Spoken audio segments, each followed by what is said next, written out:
Bonsoir à tous, bienvenue dans votre journal. On regarde les titres de ce 30 octobre. À Tours, les quartiers sensibles sous haute tension. Après les voitures brûlées dans le quartier des Fontaines, plusieurs voitures ont été caillassées dans le quartier du Sanitas. Pourquoi les quartiers sensibles se déchaînent-ils? Un important dispositif policier a été déployé. On fait le point ce soir. Transvaloir à Blois, l'emploi saisonnier au cœur d'un projet de grande envergure. Comment connecter les 6000 employeurs du territoire aux demandeurs d'emploi? La réponse dans ce journal.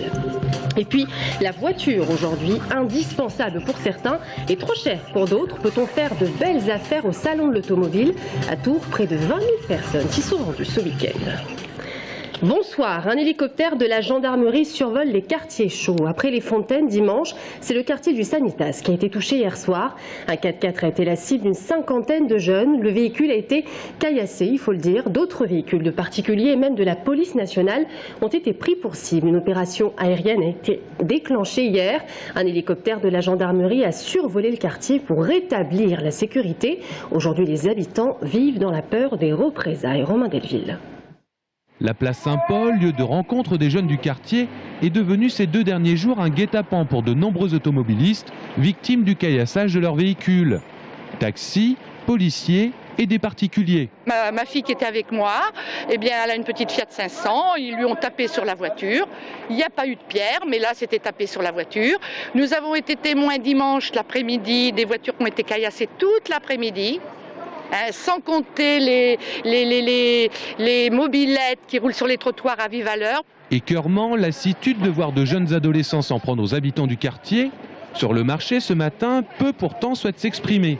À quelques mètres de là, de très jeunes gens jouent la provocation et l'intimidation en nous jetant des cailloux, aussitôt écartés par des plus vieux qu'eux.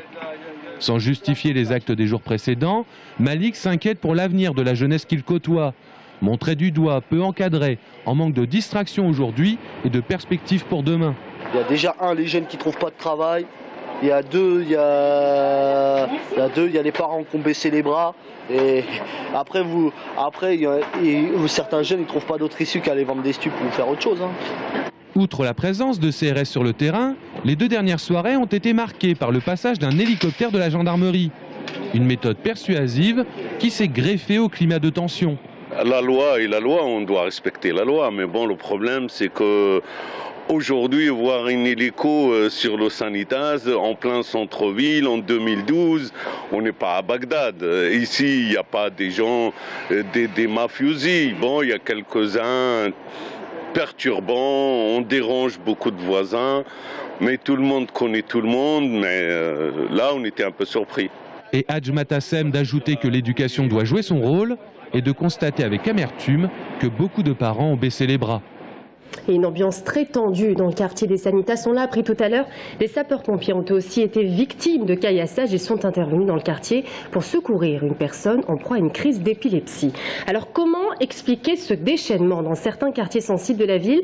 Dimanche dans le quartier des Fontaines, hier soir vous l'avez vu au Sanitas, pourrait-il même y avoir un lien entre les deux? Aujourd'hui les investigations se poursuivent, gendarmerie, police, sûreté départementale, tous les moyens ont été déployés. Le point sur le dispositif policier avec Brian Bock.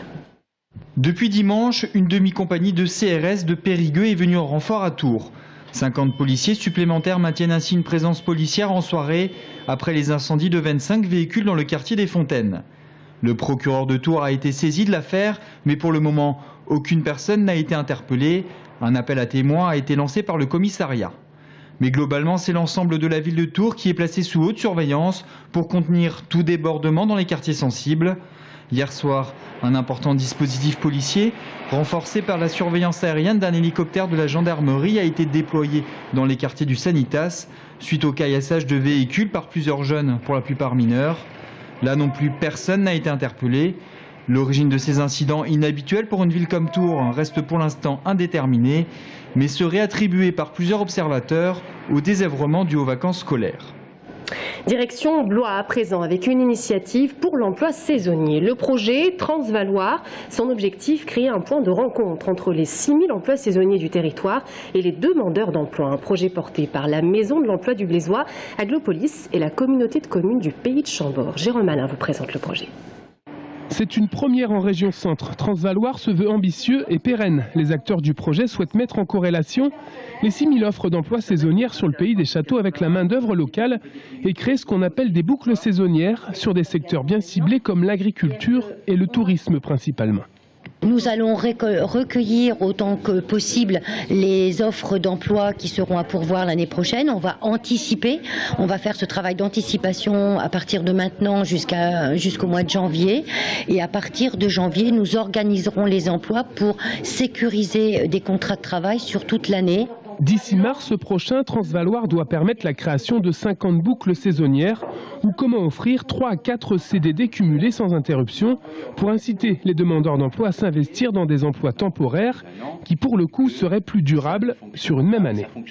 Chaque année, il y a une part supplémentaire de ces emplois qui ne sont pas occupés par des demandeurs d'emploi locaux, les employeurs faisant appel, notamment dans le domaine de l'agriculture, à des sociétés prestataires de services qui font venir des salariés venant de pays étrangers.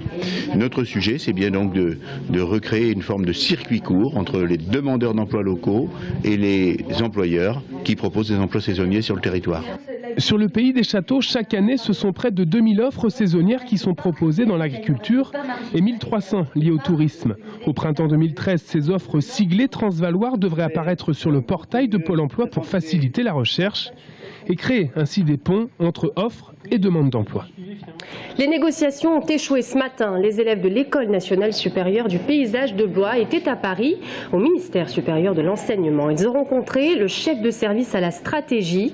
Le titre d'ingénieur sera abandonné au profit d'un diplôme d'État qui devrait être instauré en septembre 2013. Une grande concertation a été lancée avec les écoles de Versailles, Bordeaux et Lille pour réfléchir au corps de ce diplôme. À Blois, le conseil d'administration se réunit demain matin. Peut-on faire de belles affaires au salon de l'automobile? La voiture aujourd'hui indispensable pour certains et trop chère pour d'autres. Après le mondial de l'auto à Paris, c'est à Tours ce week-end que les constructeurs se sont rendus. L'opportunité pour les concessionnaires de réaliser de belles opérations. Aurélie Renaud. Impeccable, carrosserie ultra lustrée, plaisir des yeux garanti pour le promeneur. Pour l'acheteur, les concessionnaires ont ajouté une petite étiquette qui fait son effet. Offre spéciale salon.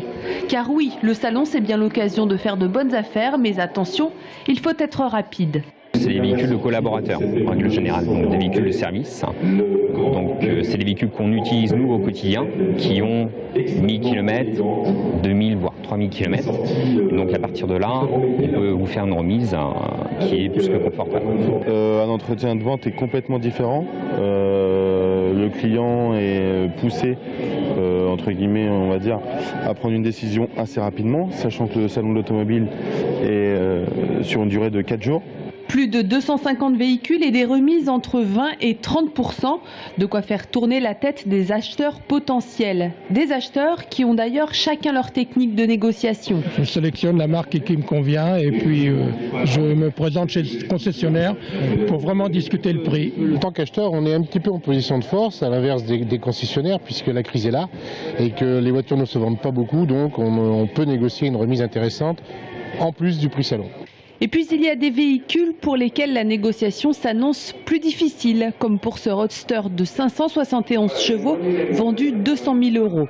Le client qui va être acheteur de ce type de produit, il y a 99,9% de chances qu'il ne l'achète pas sur un salon. Il va aller directement en concession, il va prendre le temps, il va vouloir l'essayer, ce qui est logique. Et effectivement, ça va être une vente quand même plus discrète. Il ne va pas venir être exposé au milieu de X personnes pour acheter ce genre de véhicule. Enfin, pour les concessionnaires, le salon de l'automobile reste avant tout une belle vitrine plus qu'un lieu de transaction, car ici, un peu moins d'un visiteur sur 10 est un acheteur potentiel.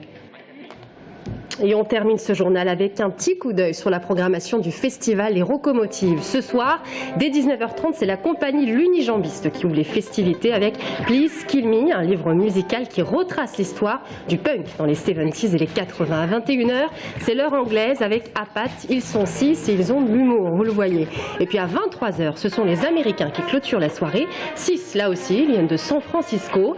Les Secret Chiefs Tree, un mélange de pop-rock et d'électro. Voilà, c'est la fin de ce journal. Merci à tous de nous avoir suivis. Dans un instant, Jean-Marc Pichon est notre invité de la rédaction. Avec lui, on parlera de sa candidature à la succession de Jean-Patrick Gilles. À tout de suite.